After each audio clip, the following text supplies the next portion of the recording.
అందరికీ మరణాత. మత్తయి సువార్త 1వ అధ్యాయము 22వ వచనం చదువుకుందాం. కన్యక గర్భవతి అయి కుమారుని కనును, ఆయనకు ఇమ్మానుయేలను పేరు పెట్టుదురు. దేవుని పిల్లలారా, యేసుక్రీస్తు ప్రభుల వారి యొక్క జనన విధానము మనకు తెలుసు. మనము ఈ క్రిస్మస్ కాలంలో ధ్యానం చేసుకుంటూ ఉంటాం. రహస్యముగా విడిచిపెట్టాలి అని యోసేపు గారు ఎందుకు అనుకుంటూ ఉన్నారు అంటే, ప్రదానము చేయబడింది వారు ఏకము కాలేదు, మరియ తల్లి గర్భము ధరించినదని యోసేపు గారు వార్త విన్నారు. ఆయన నీతిమంతుడు గనుక ఆమెను విడనాడ ఉద్దేశించి రహస్యంగా విడిచిపెట్టాలని ఆలోచన చేసి నిద్రపోవచ్చు ఉండగా గబ్రియేలు దేవతతో వచ్చి వర్తమానము తెలియచేసినది. ఇదిగో, నీ భార్య గర్భము ధరించినది పరిశుద్ధాత్మ వలన కలిగినది. కన్యక గర్భవతి అయి కుమారుని కనును, ఆయనకు ఇమ్మానుయేలను పేరు పెట్టుదురు.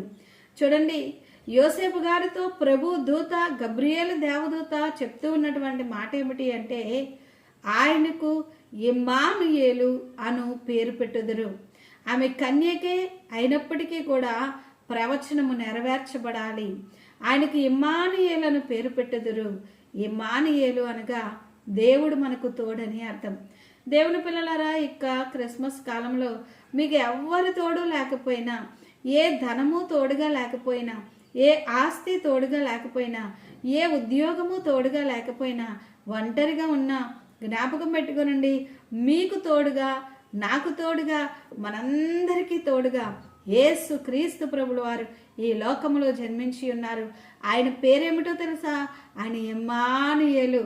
ఈ సమయంలో మీ గృహంలో మీతో కూడా ఉన్నారు, మీకు తోడుగా ఉన్నారు. ఏ పెద్ద మీకు తోడుగా లేకపోవచ్చు, ఎవరు మీకు సలహా ఇవ్వలేకపోవచ్చు, ఎవరు సలహా చెప్పేవారు కూడా లేరే, ఎవరు ఆదరించేవారు లేరే, ఎవరు కూడా సహాయం చేసేవారు లేరే అని మీరు చింతిస్తూ ఉన్నారేమో.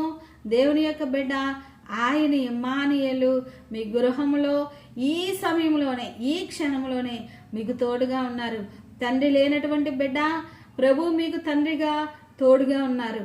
తల్లి లేనటువంటి దేవుని యొక్క బిడ్డ, ప్రభు తోడుగా ఉండి ఆ తల్లి స్థానమును పూరించి ప్రభువు మీకు తోడుగా ఉన్నారు.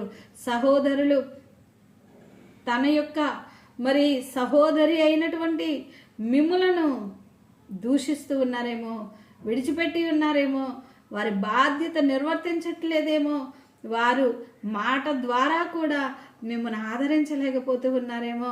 దేవుని యొక్క బిడ్డ జ్ఞాపకం పెట్టుకోనండి, ఇమ్మానుయేలైనటువంటి ప్రభువు మీకు తోడుగా ఉన్నారు. ఎప్పుడు తోడుగా ఉంటారో తెలుసా? మానవులు ఎప్పుడు తోడుగా ఉంటారు? ధనం ఉన్నప్పుడు, జ్ఞానం ఉన్నప్పుడు, ఉద్యోగం ఉన్నప్పుడు, పరపతి ఉన్నప్పుడు, ఆస్తి ఉన్నప్పుడు వారు ఏదో ఒక సహాయం పొందగలరు అనేటువంటి నమ్మకం వారికి ఉన్నప్పుడు వారు తోడుగా ఉంటారు.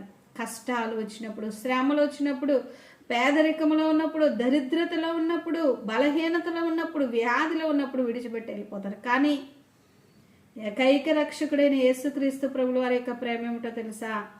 ఆయన ఏమీ ఆశించకుండా మనకు తోడుగా ఉండి మనల్ని నడిపించేటువంటి దేవుని యొక్క ప్రేమ, యేసుక్రీస్తు ప్రభుల వారి యొక్క ప్రేమ. మన కొరకే ఈ లోకంలో జన్మించారు, మన కొరకే ఆయన బోధించారు, మన కొరకే ఆయన అద్భుత కార్యములు, స్వస్థత కార్యములు జరిగించి ఉన్నారు, మన కొరకే సిలువ వేయబడి ఉన్నారు, మన కొరకే సమాధి చేయబడి పునరుద్ధానునిగా తిరిగి లేచి ఆరోహణమై పరలోకంలోనికి వెళ్ళి ఆయన ఇప్పుడు కూడా మనల్ని విడిచిపెట్టలేదు. ఇమ్మానుయేలుగా, ఆదరణకర్తగా, పరిశుద్ధాత్మ దేవునిగా మనకు తోడుగా ఉండి మనల్ని నడిపిస్తూ ఉన్నారు. మీరు ఏ స్థలంలో ఉన్నా, ఏ విధమైన చిక్కుల్లో ఉన్నా, ఏ పరిస్థితుల మధ్యలో ఉన్నా, గడాంధకారం లాంటి శ్రమలో ఉన్నా, మీకు తోడుగా ఉన్నటువంటి ప్రభువును మీరు మరవకండి. ఆయన మిమ్మల్ని మరవలేదు. ఆయన మీకు సహాయం చేస్తారు, మనకు సహాయం చేస్తారు, మనకు తోడై ఉంటారు. ఎప్పటి వరకు తోడై ఉంటారు? కడ వరకు, రాకడ వరకు ఆయన తోడై ఉండి ఆయన మనల్ని బలపరిచి నడిపిస్తారు. అటు ధన్యత, రాకడ సిద్ధపాటు ఈ మాటలు వింటూ ఉన్న మీ ఎల్లరికును, మన ఎల్లరికును ప్రభు అనుగ్రహించును గాక. దివ్యదేవుడు మిమ్మల్ని దీవించును గాక. చిన్న ప్రార్థన. మహోన్నతుడైన తండ్రి, కృప కలిగిన దేవ, మీ ఘనమైన నామమునకు హృదయపూర్వకమైన వందనములు, స్తోత్రములు. ప్రభువా, నాకెవ్వరూ లేరు, నేను ఏ విధమైనటువంటి సహాయమునకు నోచుకోవట్లేదు, నాకు ఏది లేదని ఏ బిడ్డ అయితే బాధపడుతూ ఉన్నారో తండ్రి, ఈ ఆనంద మాసంలో ఇమ్మానుయేలుగా బిడ్డల గృహంలో, బిడ్డల జీవితంలో, బిడ్డలకు జతగా మీరే తోడయుండి సలహా ఇచ్చి సహాయము చేసి నడిపించమని, గొప్ప కార్యములు చేయమని వేడుకుంటూ ఉన్నాం. అనారోగ్యంగా ఉన్న బిడ్డలను స్వస్థపరచండి. నైనా ఒంటరిగా ఉన్న బిడ్డలకు తోడుగా ఉండండి. ఎవరికి ఏ అవసరమో ప్రతి అవసరత తీర్చండి. రాకడ కొరకు ప్రతి బిడ్డను సిద్ధము చేయండి. సార్వత్రిక క్రైస్తవ సంఘమంతటిని దీవించండి. యేసయ్య పరిశుద్ధ నామములో వేడుకుంటూ ఉన్నాము పరమ తండ్రి, ఆమేన్. త్రియేక దేవుని దీవెన సదాకాలము సకల పరిశుద్ధులకు తోడైన నడిపించును గాక, ఆమేన్. అందరికీ మరణాత. God bless you. దివ్యదేవుడు మిమ్మును సంతోషముతో నింపి ఆనందముతో నింపి ఇమ్మానుయేలుగా తోడుగా ఉండి నడిపించును గాక, ఆమేన్.